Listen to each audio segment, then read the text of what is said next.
Well, we don't have any tariffs enacted yet. These are proposals, and they're part of the discussion and negotiation. Senator Ernst is a key player. I respect it.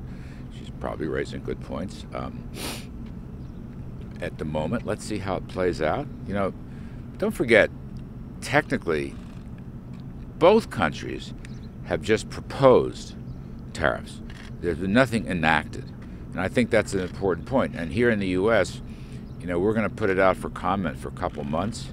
So I don't want to pinpoint a deadline. That's Bob Lighthizer area, but I would just say it's nothing around the corner. There's going to be big discussion about it. Obviously, all the senators will weigh in, and we welcome that. That's terrific. Can I just ask a quick follow-up about what is the administration's end goal with regards to a trade relationship with China? Growth. Growth. If you tear down barriers and you play by the rules, both sides should benefit. I mean that, both sides. It's good for them, it's good for us, good for the whole world economy. If you open markets and you open investment opportunities, which the Chinese are not doing, I mean, I'd make this point, I call it a trade coalition of the willing. I think everybody in the world knows that China has not played by the rules for many years. Europe, Latins, Japan, and so forth, they know this, and they don't like it. So here's President Trump, the first guy in decades to show some backbone on this issue and some seriousness. But the end of the rainbow is a little pot of gold, and if you open that pot up, it says growth, investment, jobs, and wages. What do you say to manufacturers and farmers who say they're going to get hit by this if these tariffs go into effect? Well, we don't know yet. Let's just... But they're worried.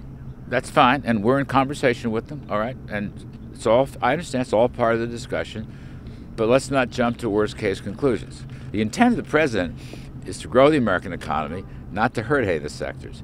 And look, our farm sector's been doing great.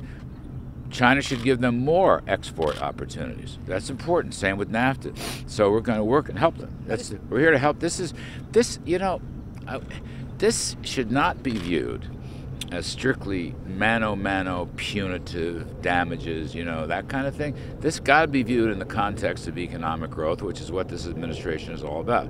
And that's the end game. That's the end game. There are many farmers who say this is the exact opposite for them of economic growth. To that you say that's a legitimate fear. We haven't, nothing's been enacted. Does this factor into the decision-making process for you? Of course it does. Absolutely. We're talking to them. And I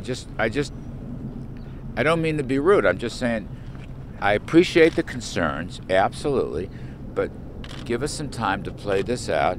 And I might say not only in consultation with China, obviously, but in consultation with the ag community, in consultation with the manufacturing community, the auto community. You see, it's all part of a, fairly delicate, broad-based negotiation, but it's long overdue. That's all I'm saying.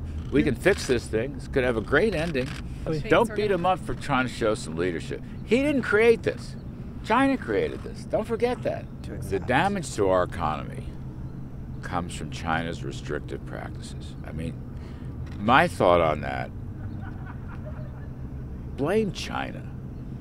They've been doing this for decades. Don't blame Trump. Trump is doing what everyone in the world has said we should do. He's doing there's like a grand coalition out there, and you'll see more on that point. So our intention is not to punish anybody. Our intention is to open markets and investments and lower barriers. That's the deal. So don't, once in a while, presidents have to lead. Here. Thank you, guys.